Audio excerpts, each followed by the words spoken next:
우리는 지난주 서머나에 그리스도인들이 처했던 환경, 그들이 당했던 환난과 고통, 그들이 겪었던 수모와 비방의 무게가 얼마나 무거웠는지 생각해 보았습니다.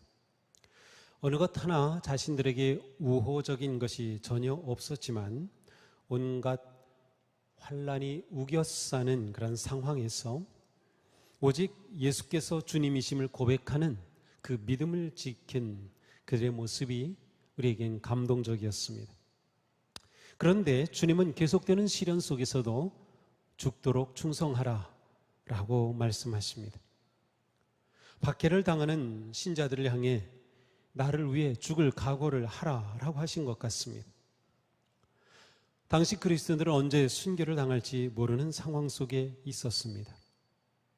그런데 그들에게 좀 위로가 될 내가 이거 다 막아줄게 이런 말씀이면 너무나도 좋을 텐데 오히려 주님은 죽기까지 흔들리지 마 라고 말씀하신 겁니다.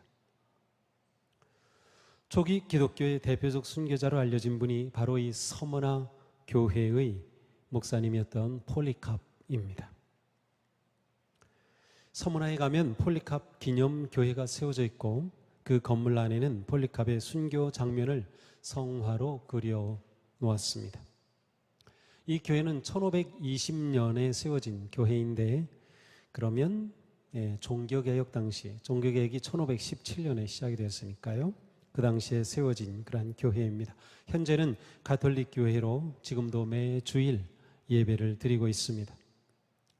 사도 요한으로부터 가르침을 받은 폴리캅은 요한계시록이 기록되었을 당시에 30세쯤 되었습니다.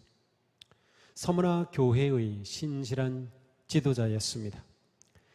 터툴리안 혹은 이레니우스라고 하는 초대 교부들이 있는데요. 그들의 글에 의하면 사도 요한이 폴리캅을 서머나의 목사로 임명했다고 합니다.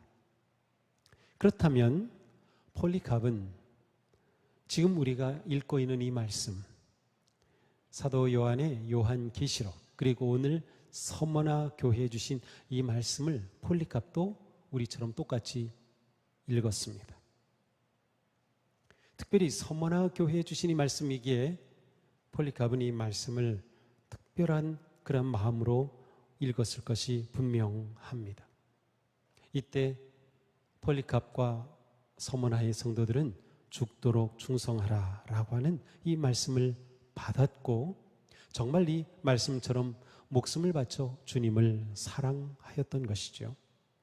자, 이 폴리캅은 심한 박해 가운데 교인들이 간곡히 부탁해서 성도들의 집에 머무르고 있었어요.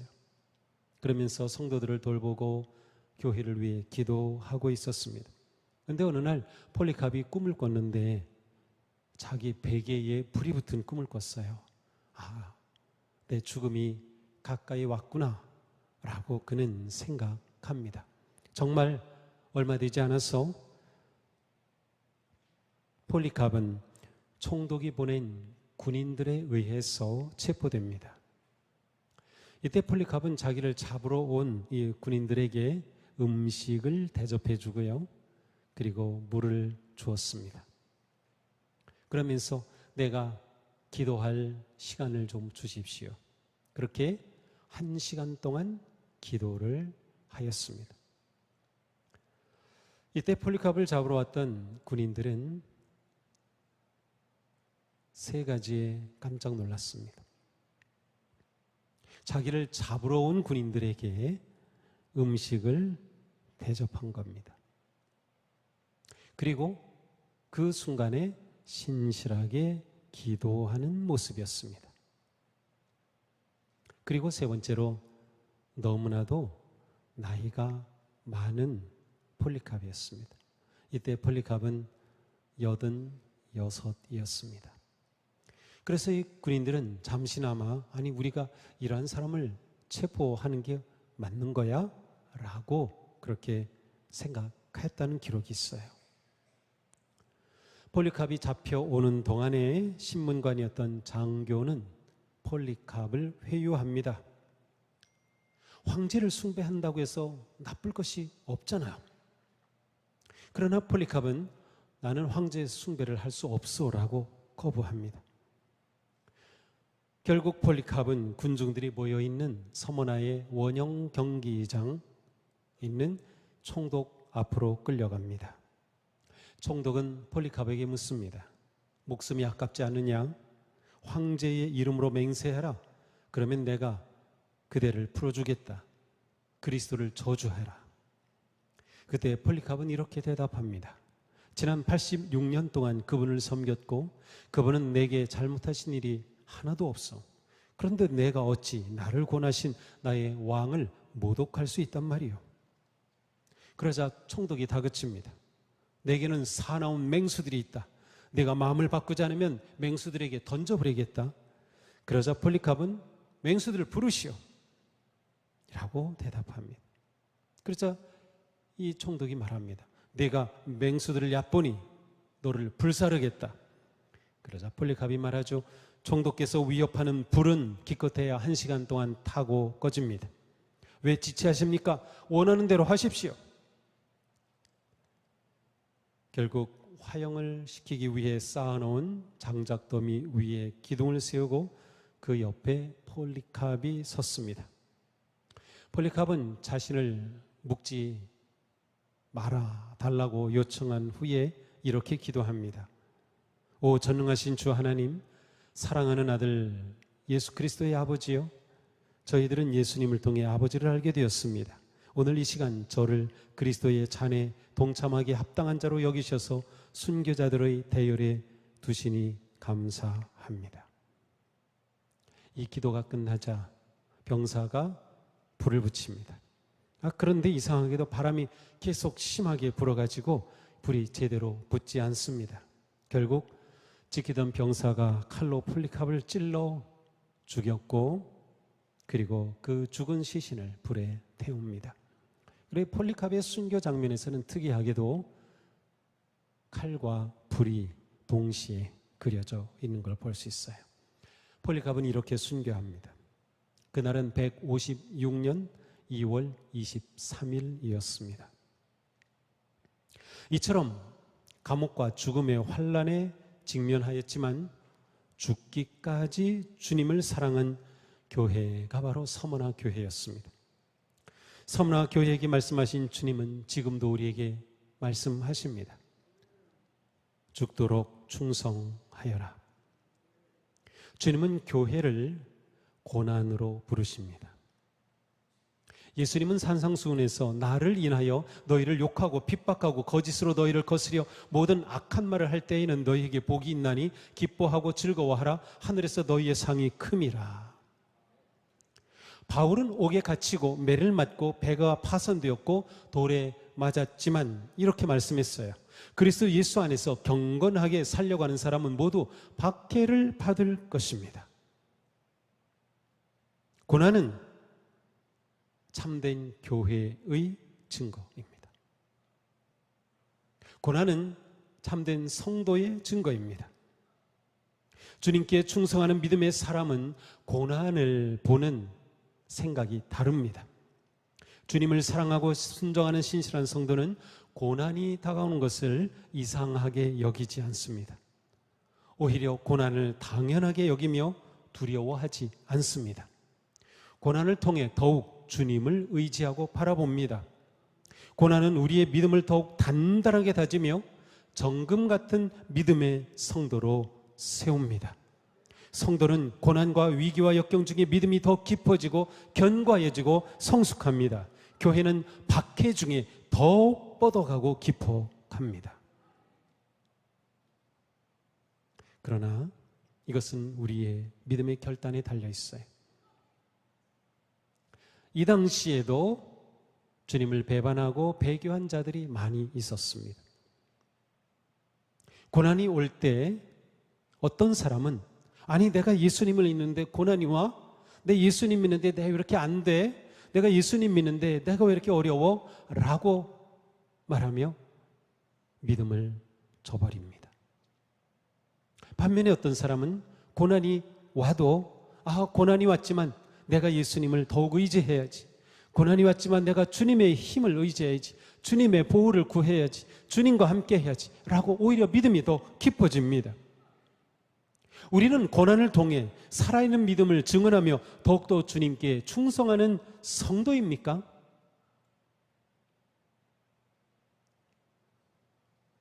우리가 고난 중에도 충성한다는 것은 어떤 상황에서도 타협하지 않는다는 뜻이기도 합니다. 우리는 연약하기 때문에 고난이 두렵습니다. 그리고 우리는 타협하면서 고난을 피하고 싶습니다. 때로는 진리에 침묵함으로 고난을 피하려는 유혹을 받습니다. 정직한 사업, 순결한 결혼, 탐심이 없는 마음, 절제와 자기 희생, 섬김과 겸손, 이런 것은 이 세상에서 그리 환영받지 못합니다. 이러한 삶을 지켜가는 것은 정말 고난입니다. 그러나 우리가 진정 주님께 충성한다면 우리는 고난을 두려워하지 않는 성도와 교회가 되어갈 수 있습니다. 우리가 하나님의 칭찬보다 사람의 칭찬을 구하고 하나님의 뜻보다 사람의 뜻을 따른다면 고난은 없겠지만 그것은 그리스도께 충성하기를 포기하는 것입니다. 우리가 타협하지 않을수록 고난과 역경은 더욱더 커질 것입니다. 우리가 타협하지 않을수록 환난은 더 거세질 것입니다. 그러나 주님의 뜻은 타협하지 않은 것입니다. 세상의 불의와 타협하지 않고 사탄의 유혹에 굴복하지 않은 것입니다. 우리가 주님을 사랑하고 주님의 말씀에 순종하려면 고난을 피할 수 없습니다. 주님은 핍박과 환난을 두려워하지 말고 주님을 위해 고난을 받으라고 하십니다. 나치 치하에서 순교한 본회퍼 목사님은 이렇게 말했어요. 제자가 되는 것은 그리스도께 대한 충성을 의미한다. 따라서 기독교인들이 고난으로 부름을 받는 것은 전혀 놀랄 일이 아니다. 모든 것을 하시는 주님께서 말씀하셨습니다. 내가 장차 받을 고난을 두려워하지 말아라. 사랑하는 성도 여러분, 성령님께서 우리에게 고난을 두려워하지 않을 그 용기 주시기를 구합니다. 사탄의 유혹과 시험을 두려워하지 마십시오. 우리를 아시는 주님은 우리와 함께 하시며 우리에게 승리를 주실 것이기 때문입니다. 지난주에 우리가 보았죠. 우리가 고난받을 때 주님은 우리와 함께 고난을 받으시고 우리와 함께 하시는 거예요. 무엇이 승리입니까? 고난을 이겨내는 것, 고난 중에도 인내하는 것, 끝까지 주님을 신뢰하며 충성하는 그것이 승리입니다. 부활하신 주님은 이미 사탄의 머리를 짓밟으셨어요. 그러므로 주님이 우리와 함께 하시면 사탄이 우리를 삼킬 수 없습니다. 예수 그리스도님은 승리의 주님이십니다. 죽기까지 복종하시고 십자가에 죽으신 주님은 부활하셔서 죽음을 이기셨습니다. 그 주님이 말씀하십니다. 세상에서 너희가 환난을 당하나 담대하라. 내가 세상을 이겼노라. 사망과 음부의 열쇠는 주님의 손에 있습니다. 우리를 에워싸고 있는 것들이 무엇입니까? 우리를 삼키려고 달려오는 것이 무엇입니까? 어떤 시험과 고난과 위기에도 끝까지 충성하는 승리하는 성도, 승리하는 교회가 되기를 바랍니다. 환난의 무게가 짓누르지만 끝까지 믿음을 지키며 충성하고 인내하는 서머나 교회에 부활의 주님은 약속하십니다. 너희는 열흘 동안 환난을 당할 것이다. 열흘 동안 환난을 당한다. 이것은 짧은 기간을 말합니다. 10년, 100년, 1000년이 아니라 열흘입니다. 환난이 영원하지 않다는 뜻입니다. 환난의 끝이 있다는 뜻이에요. 이게 굉장히 중요합니다. 요한계시록을 쭉 읽으면 그 때가 있어요. 주님의 다시 오시는 재림의 때, 심판의 때, 환난이 끝나는 때가 있어요. 이걸 말하는 거예요. 죽도록 충성하여라. 그리하면 내가 생명의 면류관을 너에게 주겠다. 기가 있는 사람은 성령이 교회들에게 하시는 말씀을 들어라. 이기는 사람은 둘째 사망의 해를 받지 않을 것이라. 그러므로 이 환난을 끝까지 견디고 충성하면 생명의 면류관을 주시겠다는 약속입니다. 면류관은 이 서머나 사람들에게 굉장히 가장 중요한 상징이었습니다. 왜냐하면 서머나라고 하는 도시를 상징하는 것이 바로 이 왕관이었기 때문입니다. 서머나는 당시에 이오나는 그 큰 지역을 이오나 지역의 면류관이라고 불렸습니다. 저것은 서머나에서 만들어진 그러한 동전입니다. 서머나 파구스 언덕의 성체를 상징하는 면류관이 저렇게 주조되었어요. 그러니까 서머나에서 만들어진 동전의 특징입니다. 면류관이 있는 것이죠. 그러므로 서머나 사람들은 저 면류관을 너무나도 추구했어요. 그것은 뭐예요?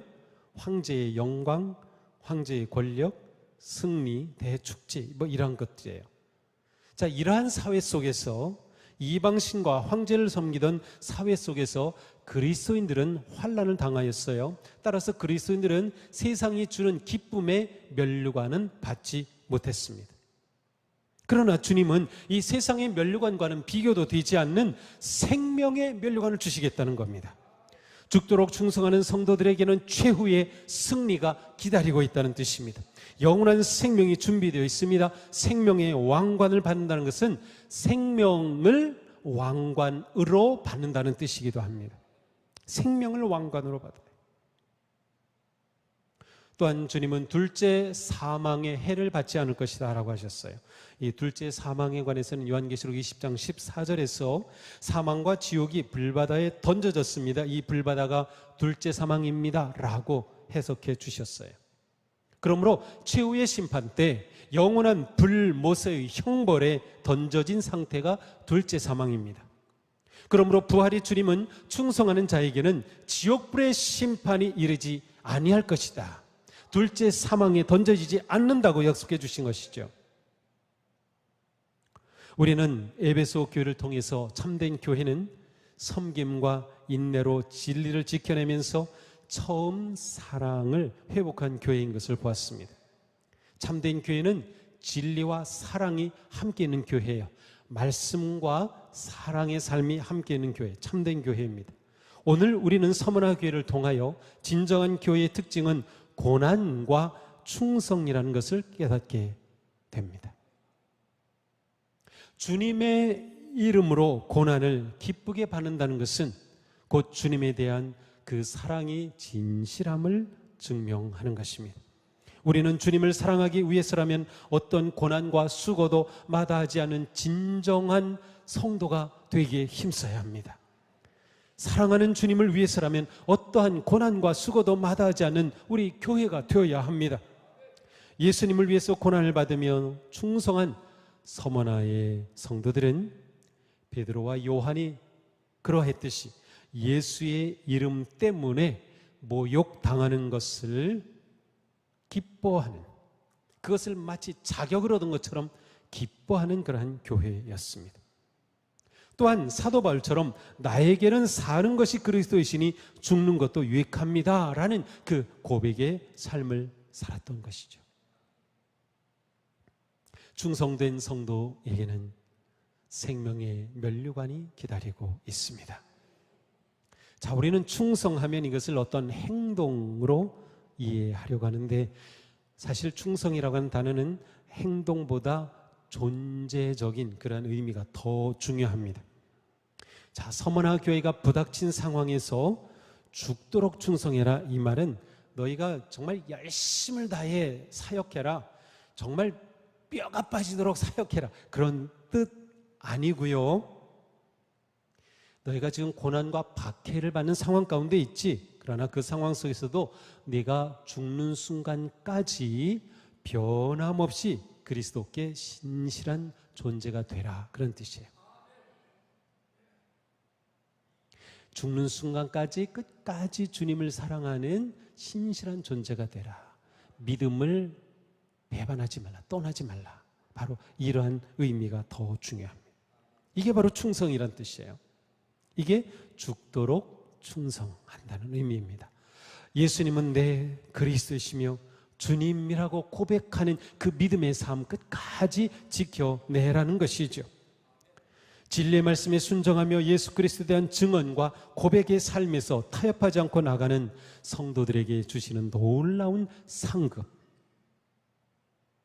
바로 그것이 생명의 면류관입니다.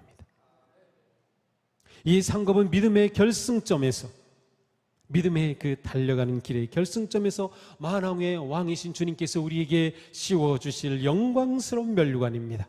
성도의 고난과 시련과 시험은 동굴이 아닙니다. 터널입니다. 터널은 아무리 길어도 수십 킬로가 가도 끝이 있습니다. 그리스도 안에서 성도의 고난은 끝이 있는 것입니다. 그 끝에서 우리는 생명의 면류관을 머리에 쓰게 될 것입니다. 주님을 사랑하며 믿음으로 순종하기를 원하는 성도 여러분, 때로 우리는 고난과 궁핍과 모함과 상처와 수치와 역경이 오더라도 두려워하지 마십시오. 믿음의 길을 담대히 걸으십시오. 사랑의 삶을 포기하지 마십시오. 증인의 삶을 멈추지 마십시오. 우리 모두 주님께서 자신에게 생명의 면류관을 씌워주실 그 순간을 바라보며 믿음의 길을 걸어가시기를 축복합니다. 달려갈 길을 끝까지 완주하시기를 축복합니다. 우리는 성공이 아니라 승리를 향해 나아갑니다. 위대한 승리의 주님을 바라보며 힘을 내어 믿음으로 걸어갑시다. 죽도록 충성하라. 그리하면 내가 생명의 면류관을 너에게 주겠다. 주님의 이 언약의 말씀이 바로 우리에게 이루어지는 그런 복된 성도, 복된 교회가 되기를 주님의 이름으로 축복합니다. 기도합시다.